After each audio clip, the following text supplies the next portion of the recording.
Welcome to today's book club with live author Q&A. Today's author is Hannah Lynn, and we are going to be talking about her book, Athena's Child.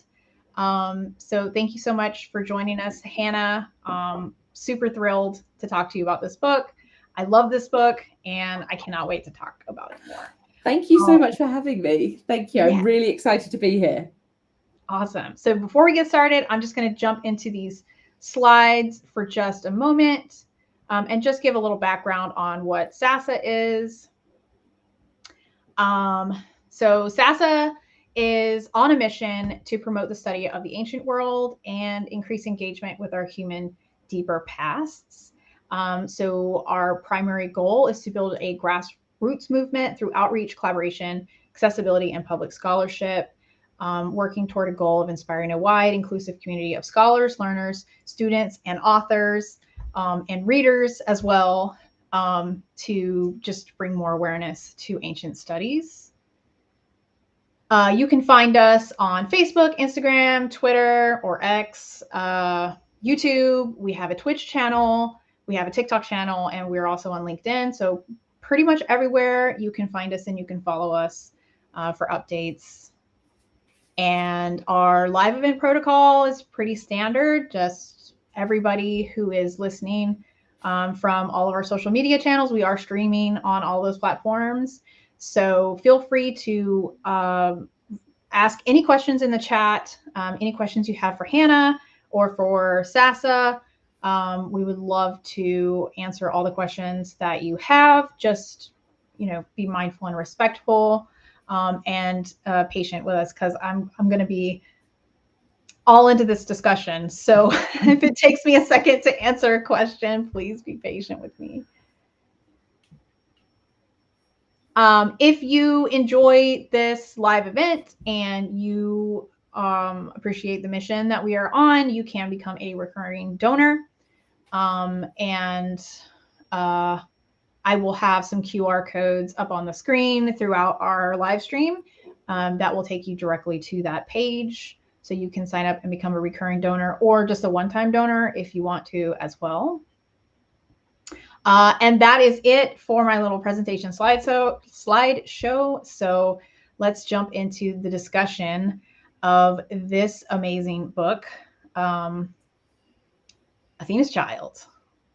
So my first question for you is, what struck you about the myth of Medusa that made you want to write a novel about her? So it was actually, I always considered myself sort of fairly knowledgeable about Greek mythology. Like, I've always loved Greek mythology. We used to go on holidays like Kefalonia and Ithaca and these places. So you can't not sort of grow up with a love for it in that way. And but one day I saw the statue by Luciano Gabati of Medusa holding Perseus's head. Ooh. It's amazing. It's beautiful. And there were lots of comments underneath it about, I wish it had been this way around. This is how it should have been. And I was like, what do you mean? I don't know this version, this story. And I was suddenly struck by sort of when I read into it, it's like, I don't know this version. I thought I knew my myths. I thought I knew, the monster Medusa. And if I'm, have grown up solely believing this snake-eyed, venomous creature, then I'm not the only one. And I need that changed. So, yeah, I set myself the small task of then wanting to entirely change people's perspectives on who they think Medusa really is. That's awesome. And I love that. I've never seen that statue before. But I got to say, if someone did write a novel with that ending, that would be really interesting. That would just turn everything on its head, wouldn't it? I had quite a few people upset with the ending and just like, well, I didn't think it was going to, I didn't think it was going to end that way. Yeah. I know that it would have been nicer if it hadn't ended the way it ended. However, I tried to, get rid of. Yeah, stay faithful and like provide an explanation for like how things turned out the way that they did, like Yes. historically. And I really liked that. Part of me was kind of like, oh, Perseus, like, you know, you're this noble guy, like you can do better, you know, and like part of me like wanted that to happen, but then at the same time, it's like that's not what actually happened historically. Yeah. So like, you know, what are the reasons why that may have happened? And I think you did a great job Thank with you. answering that, because I mean this is a young impressionable boy who has got all these accolades around him and all these people like, yeah, good for you, all right, and then nobody is paying attention to the story that he's telling. So I mean, I'm not going to say like what was he supposed to do, but I can see where it was easier for him to just be like, okay, whatever, it is what it is, like, Yeah.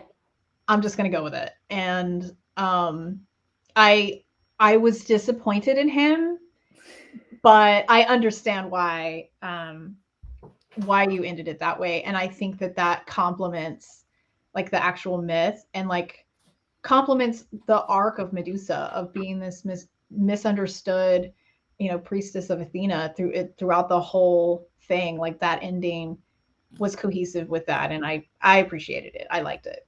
Thank you. So what was your favorite part about this story when you started writing it? And did the favoritism towards one part or another like shift a little bit as you started writing more of it? It's I don't know. It was so difficult. Like I like telling stories from different POVs. I like getting the different points of views. I think that's so important in storytelling, that we have the ability to do that, right? To show different opinions. I don't think I had a favorite part. I'm always, my favorite part is whatever I'm writing. So I did like the Perseus. I liked his arc. I liked making him, like you said, he's just a bit of just a young lad. Like that's it. That's all he is. And I think what I liked most is creating those character developments and weaving them together. That's just always my favorite bit throughout. The ending did hurt to write. I'm not going to lie. The ending was a little bit like, I'll just put that off. I'm not going to do that today or tomorrow, or I'm just gonna wait a little bit until I do that ending. Like, yeah, it wasn't an ending I was like, yes, let's get this down, because it's like I'm gonna break a little bit, and I do when I write. I'm just there. I will sob. So it doesn't make it easy to see the screen when you're typing. Yeah, no, I can appreciate that. Yeah, writing hard endings is like readers often get upset with the authors, but it's like, hey, like we suffered too. Yes, Like, yes. this was hard to do. Like, give us a little bit of credit. Yeah. Yeah, I really liked how you showed like the humanity of both of these characters. Because so often we get like, you know, Medusa is the monster and Perseus is like this heroic guy who's got to go stop evil. And then, or we get the other side of it where Medusa is this innocent girl and she's the victim, and Perseus is this evil guy who's going to go, you know what I mean? Like there's often like not a balance there. Yeah. And I liked how you brought balance to the story. Thank you. Yeah. A more human, relatable story, even with all the supernatural stuff happening in it. Thank you. Yeah, it's definitely something I aim for in it, is to bring that, you know, nobody's a villain in their own story type thing. You know, it was a situation. You know, if you're placed in situations, you have to respond to those situations, and it doesn't necessarily make you a hero. It doesn't necessarily make you a villain. It just makes you a person trying to survive in those situations. And so that was really what I wanted to come across with both of them, is neither of them deserve to be placed in either of these areas. They are just have these horrible situations to deal with it, so they do what they think is best.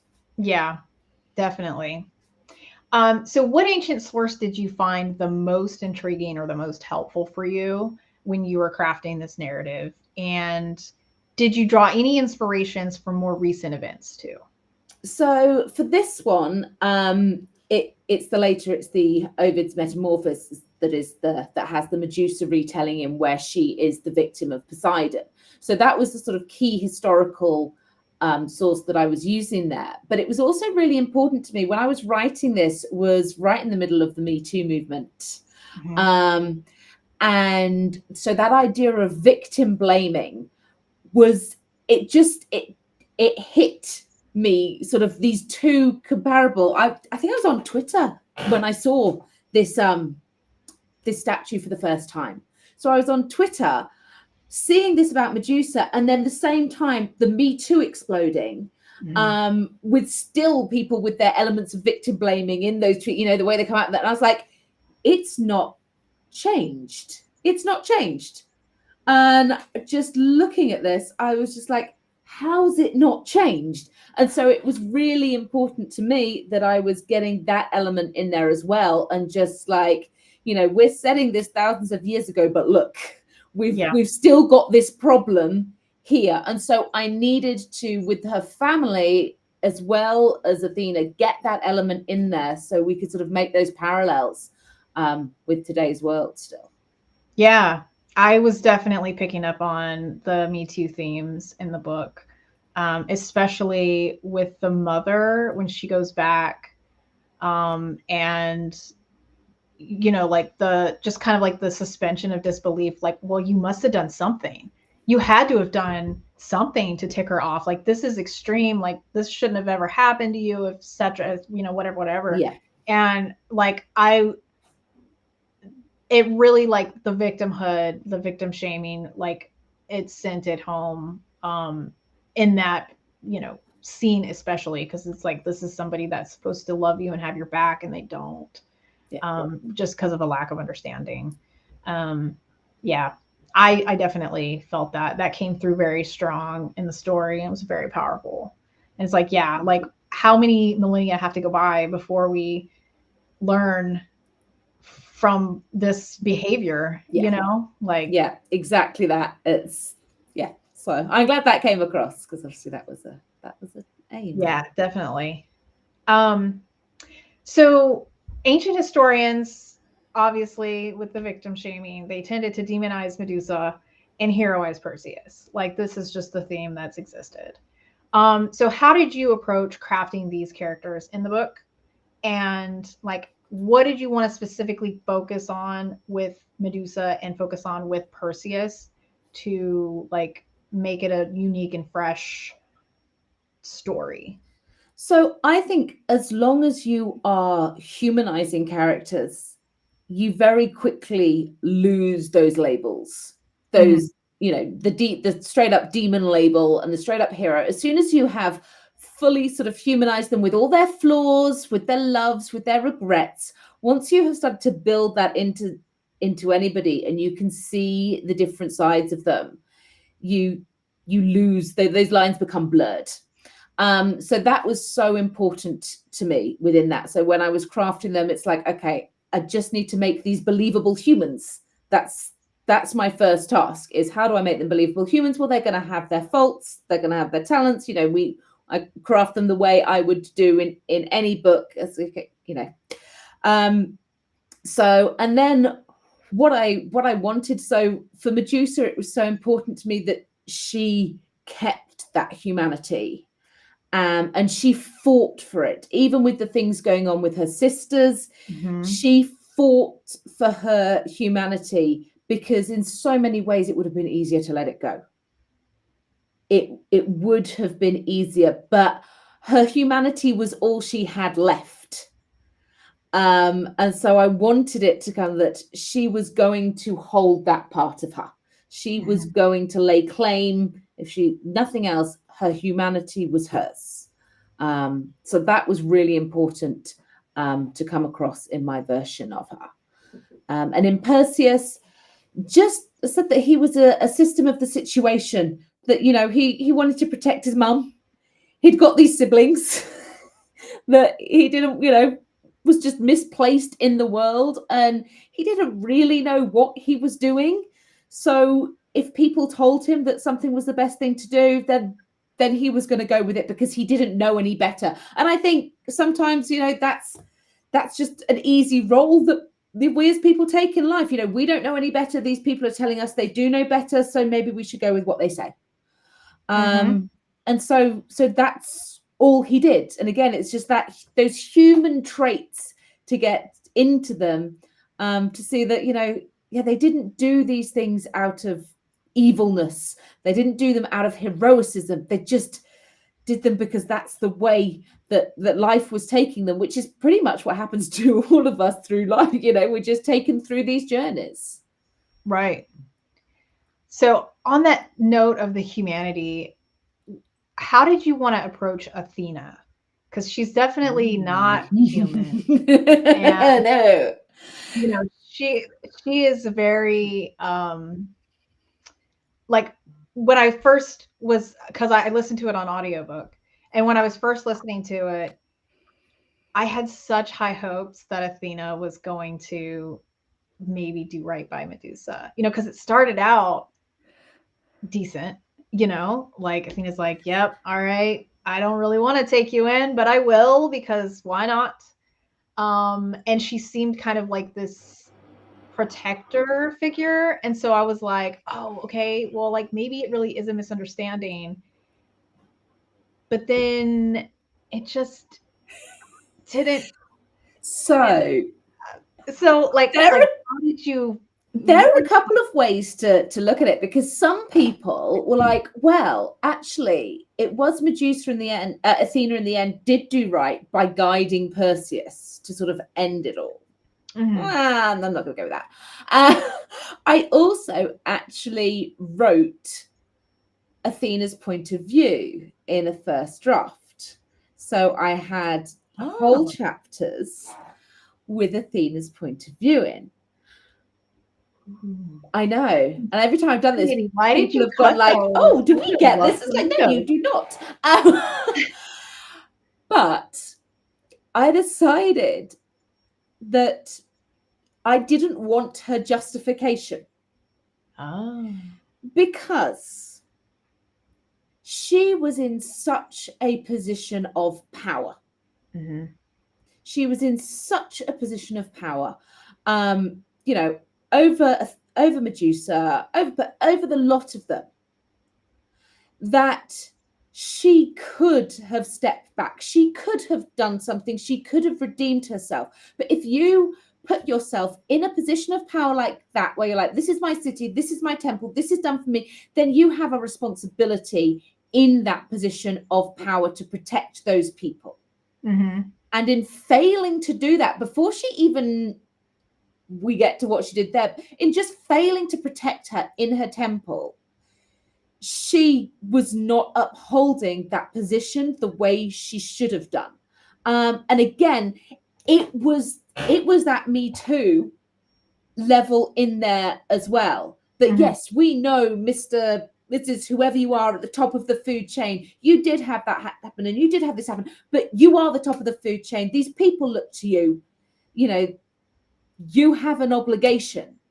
And so you do have a viewpoint, and I want to hear people's viewpoints, but not right now, because it's their turn. Maybe another time, but it's her turn. It's Medusa's time. And so I didn't want anything with Athena to take away from that, because whatever her justifications were, they weren't deserving of what happened to Medusa, and they weren't they weren't deserving, and she was in a position of power and should not have used that. So I can respect that decision. Got a little bit heated there. That question wasn't on the list, was it? You could see I was sorry. going for that. I was like, oh, I'm going to ask this one. Yeah, sorry. But I really like that. I like that justification, because I think it could have muddied the waters a little bit and made readers think like, oh, well, I can kind of sympathize with Athena. Yeah, and it's like, I don't want that. I didn't. Yeah. So there we go. Yeah, I can appreciate that. So what was the most important thing? And I kind of already sort of asked this question, I guess, or maybe it's sort of already been answered, but like, what was the most important thing about the story in general that you wanted to convey to readers? Just kind of like an overall There were so many things. One of them is the point of view. Like, we're in a world where we get to hear different points of view in a way that we've never done before, that we have access to information from differing sides of differing opinions all the time. And so can we not just believe the first thing we're told? Medusa is a monster, done. That's it.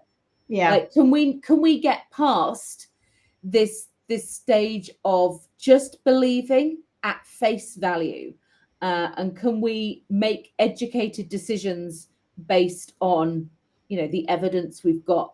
So that was one of the important things. The other one, like I said, it's not heroes and victims, it's situations. It's situations in here, and, you know, stand in another person's shoes, and you know, it's a very different scene you're going to see. So that was important to get across as well.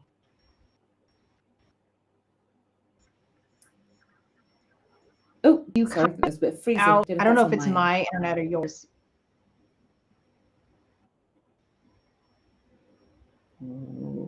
All good now, though. Uh-oh. Oh no, it's not all good now.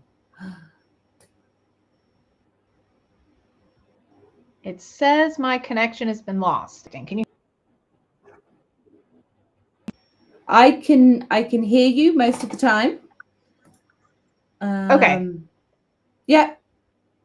Okay, good. I'm it's getting just a little bit of delay between seeing you. There we go. I think that's good. Okay. Yeah, I think we're good now. Sorry. I started getting like little bubbles like, ooh, disconnected, reconnecting, troubleshooting this device. I'm like, oh no. Not what you want. Yeah, no, not at all. Okay, yeah. So let me see if I can remember what you said, because I got distracted. Oh no, what did I say? I said something about, it'll definitely be about Medusa and Perseus, I'm sure of that. Something related to them. What was the most important? Yes. Yes. Their points of view. It's hearing those different points of view in a world where we have access to so much information.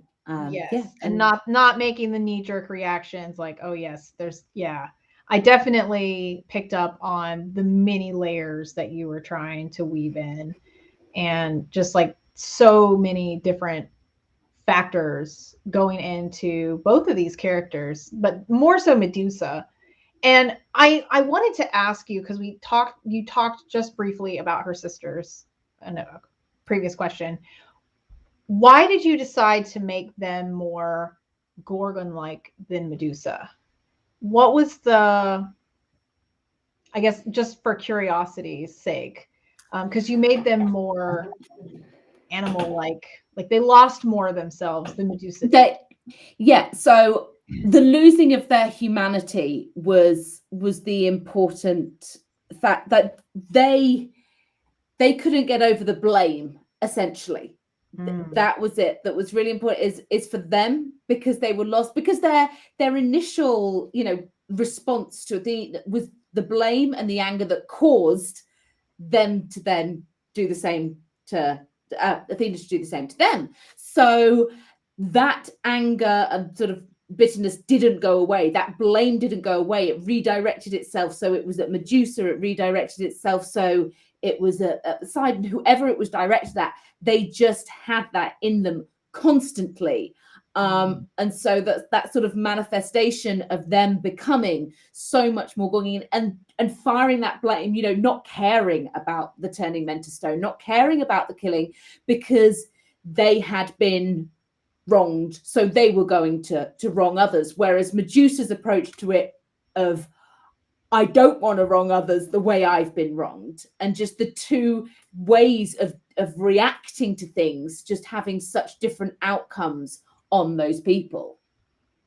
I like that. I see that a lot when people start to blame other people. Like they start to lose sense, really. And it's like you need to like reevaluate some of this and like, you know, not let this consume you so much. So I appreciate that you kind of metaphorically showed that through the sisters. That's very clever. I wasn't picking up on that. And I was like, one of the things that I was thinking was like, maybe Athena, since they like directly scorned her, like Medusa was like an accident, right? Like that was out of her control. So maybe Athena was just like, okay, well, I'm going to do the lightest punishment or whatever. Like in my mind, I was like, maybe that's it. But like, they were just like, screw Athena. She's evil. She's this and that. And so she was like, all right, bet.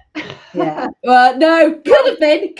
Definitely take that interpretation. Yeah. The way I was going was that sort of internalizedness. Yeah. Yeah. But I like that explanation better. But also, like, it could have been both. It could absolutely. Yeah. Yeah. But I do like that interpretation more. Cool. So why do you think this story in particular has intrigued readers for millennia? Like, you see Medusa iconography everywhere. Like, it's one of the most popular stories from ancient Greece. I think it's like one of the most popular tattoos at the minute as well. Yeah. And now there's like a lot of Medusa stories being written and published. So like, why do you think this is so fascinating? I think from the current point of view, like, her story's been so one-sided. Yeah. Monster, snakes for hair. Like, visually it's going to be captivating, isn't she? You know, just the interpretation of this visual, beautiful woman with snakes for hairs. And of course, she's not always, you know, visually beautiful. But there is that sort of, you're drawn to that side of her, definitely. In terms of today's world, like, any voices we haven't heard, any figures from mythology, from history, whose voice has been lost, we know that we want to try and elevate. That's kind of today's society. I mean, that's a bit of a Hamilton, like, you know. Yeah. I didn't know who Hamilton was, you know, but let's learn about him, those kind of things. So in that sense, I can see why she's very popular as well. But there's also something about this woman who fought back. You know, it's like, this is not a weak victim. This is, I'm going to turn you all to stone. If you're just coming near me, I just want to be left alone. And so I think that draws people in, definitely. You know, that side of her, that's, you know, she was never a weak person. She's never, you know, and yeah, that's attractive for any writer, any reader, any lover of mythology. Yeah. I almost wonder if, like, yeah, because I mean, this is a theme that happens all the time. You know, like, women aren't believed. You know, the patriarchy is the one that is like writing all the history and recording everything down and everything. And so women's voices are so often lost or distorted. And their account. I mean, just look at what history's done to Hera. I mean, she's a horrible goddess, but she's supposed to be the goddess of marriage and family and motherhood. And she is this horrible, often depicted as this, you know, jealous, angry, furious person all the time. And like, part of me is like, surely that is not accurate. You know, like, that's been distorted. And I almost kind of wonder if, like, the power of the Gorgon Medusa still kind of was like women's insertion of like, we are still powerful. Let's kind of, I don't know. I don't know what I'm trying to say, but it's almost like, yes, it's been distorted, but some of women's power has still survived. Yes, even absolutely. The distortion. And I think a lot of times, a lot of the other myths, it's like, you know, the woman's turned into a tree, or, you know, she doesn't make it out of Hades' cave and she floats back to, you know, Hades or whatever. You know, it's like, there's not really like a powerful element there. Yeah. That survives, like with Medusa. It seems like, you know, the woman is abused. She's used by a god or a demigod, and like, that's it. That's all that happens to her, you know. But Medusa's like, I'm gonna start turning some people to stone because I'm I'm mad. Yeah. I'm livid. Yeah, of course, it's going to draw. Yeah, you're going to love it, aren't you? We do love it. We do love it. It's like, yeah, come on. No, I'll give as good as I get, and a lot, more to some as well. Definitely.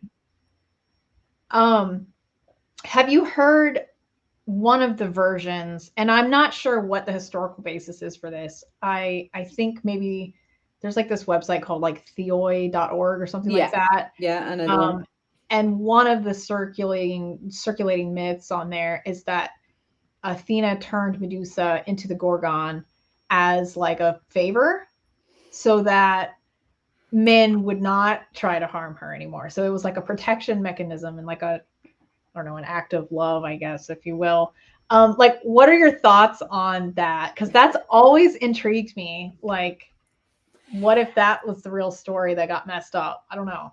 So yeah, I was doing an interview with Erica from Monink. I don't know if you know on Instagram.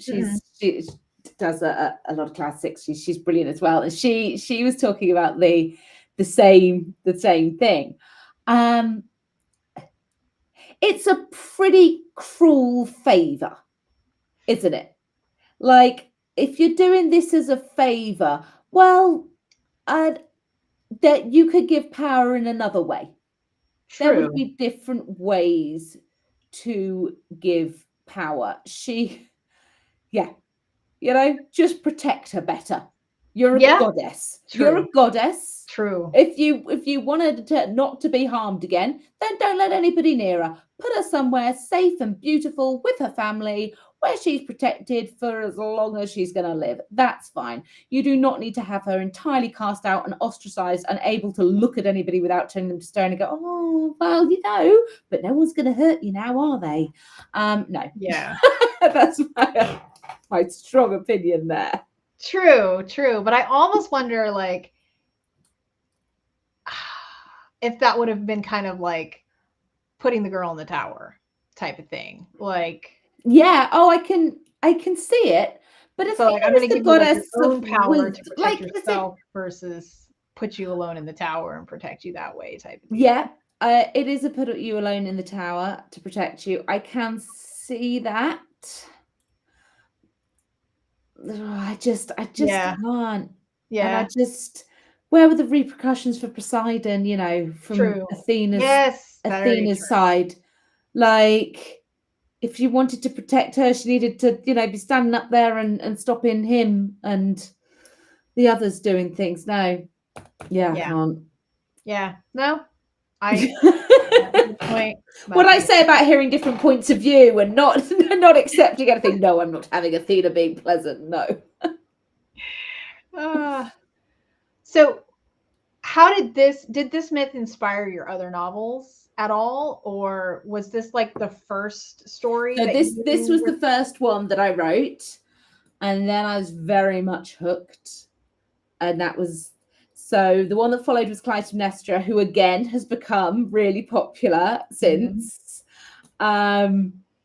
So again, that woman with a whole other story, like entirely justified with her actions, but also, when you go down past, what she goes through with Orestes and Electra, it's not an easy time she has in any way at all. So it was important for me then to sort of put this motherly side across and, just really, no, I did not want Clytemnestra being viewed as this evil queen. That was not acceptable. Yeah. Then I fell into the Amazons, which, I love the Amazons. They're very intriguing. Love the Amazons. And actually the Amazons, interestingly, it was important to go the other way with that as well, because I wanted to show that these strong women can also be victims. And victims can be strong women. Just because you are physically or mentally, a strong person, it doesn't mean you can't fall victim to things as well. So it was taking that point of view, but in a very different way with the sisters there. and I loved it. Yeah, I love it. And then my latest one that will be out in July is Daughters of Olympus, which is Demeter and Persephone. I do have a thing about mum, so it's very much from the beginning with Demeter. So we've got her siblings involved. We've got all that goes on there, and then into the core and / Persephone there, and I love it. Yeah. So does that one explore Hades a little bit as well, and like that? Yes, absolutely. It is all from those two point of view. It's all core Persephone and Demeter's point of view, but obviously when she's in the underworld, there is lots of development with Hades, but it also looks at her relationships before Hades, and sort of with her mother in particular, and sort of how that led to where she is. And so that was a really good one to write, and really different because it was so much more God-based. Because Medusa's got Athena, and it's got the Gorgons, and it's got the snakes. But then for the next two, I sort of shifted away from that to the human side. And so to be back so full on with God point of views, and with God actions, like, you know, snakes, horses, it's not your normal writing, definitely. But that was really just a great write, and hopefully a great read. Yeah, I'm looking forward to it, definitely. I'm all about meddlesome gods and flawed gods, and well, they are all flawed, trips aren't they? around and exploring these characters more. I'm all about that. I'm here for it, so I can't wait. That sounds amazing. Thank you. Cool. Well, does anybody who is listening, do you guys have any questions for Hannah Lynn? If you do, please go ahead and post them in the chat. So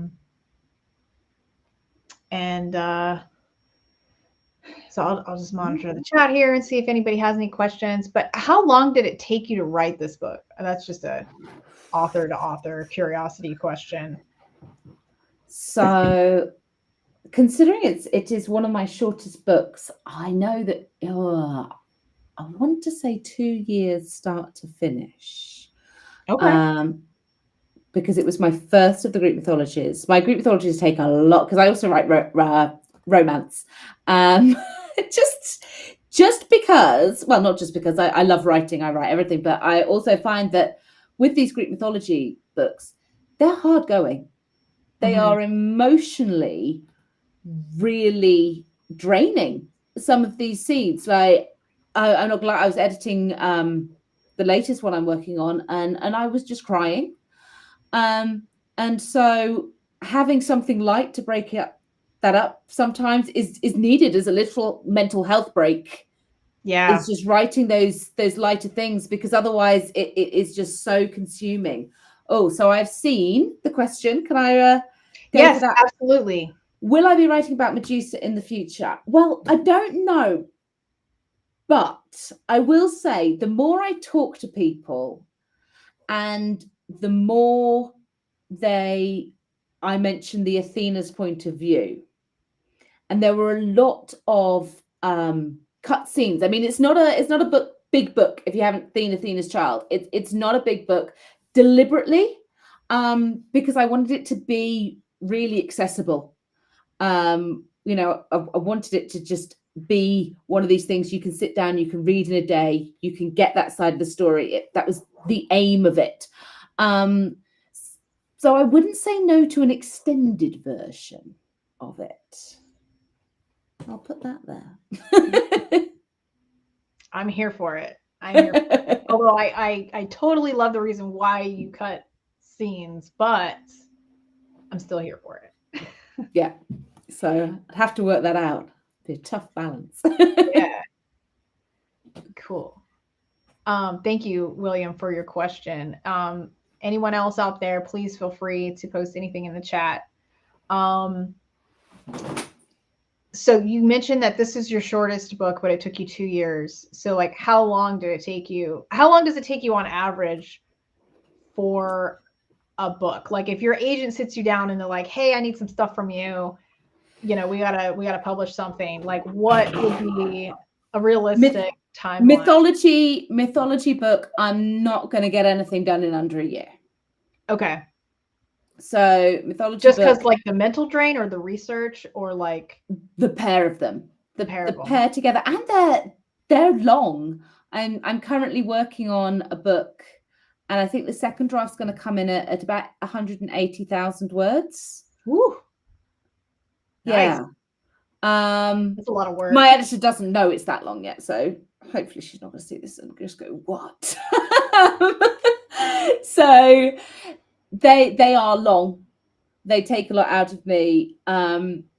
If you're asking me to write a romance novel, that's a completely different kettle of fish. That's I'm a sort of a bit of an old hand at those now. So, but these ones, there are so many stories, but it's not good to give yourself forever writing them, because with the myths, there are so many versions and you can't get everything right for everybody. You can't necessarily get everything right for yourself with what you want to put in there to get a cohesive story.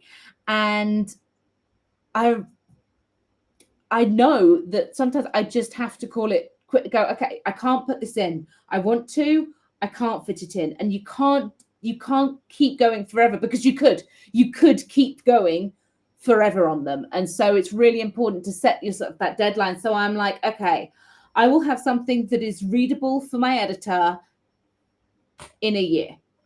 And that's doable for me. I'll have normally been plotting before then. I'm a big plotter. So when I sit down and write, I'm ready to write. But even with the books, like then I do, I need to put this in. I need to put this in, little things come back, nobody will see anything of mine till third draft at the very, very, very earliest. Like, don't ask to see a first draft. It is never happening. I know that feeling. I have a critique group that I submit my stuff to, and like it's usually like the fourth or fifth iteration as well. Cause like I'll draft it and then let it sit a day, and then I'll go clean it up again, let it sit another couple of days, and then clean it up some more. Sometimes totally scrap it and rewrite it. Yeah. And I'm like, okay, this is like kind of sort of okay enough to send to them and have them look at and pick apart. Cause yeah, I feel that. I don't, because like if I know something is gonna need a lot of work, what's the point of someone seeing it? Because by the time it's ready for someone to see it, it's gonna have changed already. And I literally label my chapters like, go back and edit this one a lot. Like, needs more work. Like, yeah. So when you're plotting out, do you do like bullet points, or do you do like act 1, act 2, act 3? Like, what is your method? So yeah, I bullet point. I get longer and longer. So I'll be one of these people, like it's not exactly snowflake method, because I'm not really following a method. It's me, but I'll start and I'll be like, okay, this is a summary of what's going to happen. These are like, where they're going to end up. Yeah. Where they're going to end up, where they're starting, and a couple of things that are going to happen in between. Mm-hmm. And then I'm like, okay, so what are the key incidents? Like, what are all the things that are going to go wrong? Let's get those down. And then let's get that into a decent plot. And then let's write it. So I would, I'd only ever feel comfortable starting to write a book if I've got, and this is not the Greek mythology, because they're their own world. They're different because you don't get to make those stories. I have to stick with what I've been given. But if I'm writing one of my romances or a contemporary fiction, I would never start until I've got at least sort of 30 chapter outlines or key scenes in there, because I know that's what I'm going to need in chapters. If I've got like 30 key events, then I know that's going to make me a decent book at the end of it. Yeah. So then I can sit down and write that. So I can definitely appreciate that. What I find in my writing though is like, so like I'll have like the major high points, kind of like you. I'll start with like, this is where they start, this is where I want them to end. Here's some things in the middle that have to happen. Do you ever find though, like when you start writing, that the story just kind of takes on its own life and it's like, I know you had this thing planned, but I don't want that to happen. We're going to write over here and we're going to direct it. Like, does that happen to you often? Or are you able to keep it on track? They do what they like quite a lot. Okay. And I will often look back at my plots and go, oh, I forgot about that. Or, you know, oh, no, I added this instead. But I think normally by the time I've got there, I say I will, most of it is ingrained and I'm sort of looking forward to writing the next bit. Although that said, I'm writing a contemporary novel at the minute, and I was just at the supermarket and I was like, oh no, that first chapter is completely wrong. No, this is what the first chapter needs to be. And so I just flicked on my phone and dictated on the way home. It's like, this is what it needs to be. This is like, change it. Unfortunately, it now means every subsequent chapter is also wrong, but that's okay. Once you get that feeling, it's, you know. But I knew, do you know, like, you know, yeah. You know, if there's that little niggle that it's just, this is okay. I don't want this to be okay. I want this to be particularly the start. Yeah. Like I need to hit that start perfectly. So yeah, got to rework that one. Yeah. Yeah. I can appreciate that too.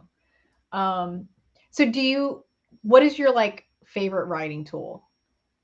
Because you just mentioned dictation. So like, is it like having a Google Drive open or a Google Doc open on your phone you can access anywhere? Is it Scrivener? Is it dictation? Is it? I love Scrivener. Absolutely. I love Scrivener. I couldn't write without Scrivener now. My brain works in that way.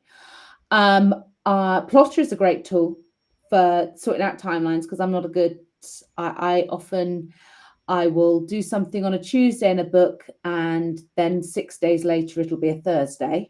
Yep. I'm not great at things like that. I also love writing sprints. Okay. So I've started doing like on TikTok live writing sprints in the morning. I don't think any writers actually join me, but you know, I would love to join you. Oh, please join me. Yes. So I do them at 6 a.m. in the UK time. Okay. And yeah, just like 10 minutes. I mean, if I'm writing sprint myself, I do like 18 minutes for 1,000 words. But just doing writing sprints is such a good way to sort of get the words out there. And I said, I love plotting, plane journeys, train journeys, like give me a place where I can't move and I'm so happy. I don't want to move. I want to plot. Yeah, so those are probably my main things. Dictate. Looks like sprint. 6 a.m. London is 1 a.m. Eastern Standard Time. I know, maybe I'm picking the wrong time. I need to try and pick a better time for it. But yeah, I tried to say this to the UK people. They're like, we're not doing 6 a.m. I'm like, oh, it's not that bad. I love starting the morning with a good writing sprint or a good edit, something that really is like, yes, I've started the day and it's going well. Hi. Well, if you ever jump on around 3 p.m. your time, that would be perfect for me. I could actually do that. I will do some. I need to try and find, I want to get other writers involved because it could be quite lonely. And I think it would be really motivating for us all to be like, okay, what's our targets? What are we going for? You know, and sharing those accomplishments, I think would definitely be good fun. Yeah. So on that note, we just have a few minutes left in our live event. And if listeners out there, watchers out there want to connect with you on social media, how can they do that? Because I know like I have all kinds of social media, but I'm like never on Facebook and I'm rarely on Twitter these days, even though they still exist. So like where can readers connect with you? Readers can always find me on Facebook, Hannah Lynn Author. I'm always on Facebook. I am on Instagram. I'm clearly just checking what my handle is because although I post, it's not like I actually know, which is Hannah Lynn Writes. on there. I am on TikTok as well. I'm not looking down, checking my hand. I just looking down at Hannah Lynn author there. And also I'm on YouTube. If there are people who are YouTube shorts watchers or people who read other genres, I also have audiobooks on YouTube as well, just contemporary fiction on there. So is that it? Facebook, Instagram, TikTok, and YouTube are the 4 places that you can find me. And I love connecting with readers. So yes, please feel free to join. Yeah, definitely. Well, thank you, Hannah, so much for joining us and for talking about your book. I'm going to put the QR code up here once again for our watchers. This QR code goes directly to her book in the SASA online bookshop.org website. And for anybody that doesn't know anything about bookshop.org, when you purchase a book on bookshop.org, part of the proceeds go to support your local bookstore that you select. And so when you purchase the book through the SASA bookstore on Bookshop, it helps SASA. It donates a little bit of proceeds to SASA and SASA's mission. And it's always a little cheaper on bookshop.org as well. I don't know how they do it, but like there's always, the book is always cheaper. And some of the proceeds go to support local bookstores. Yeah, so I don't know how to do it, definitely should be scanning that QR code, people. Yes. Yeah, I highly recommend. It is available on audiobook and ebook and paperback, right? Does it have a hardcover?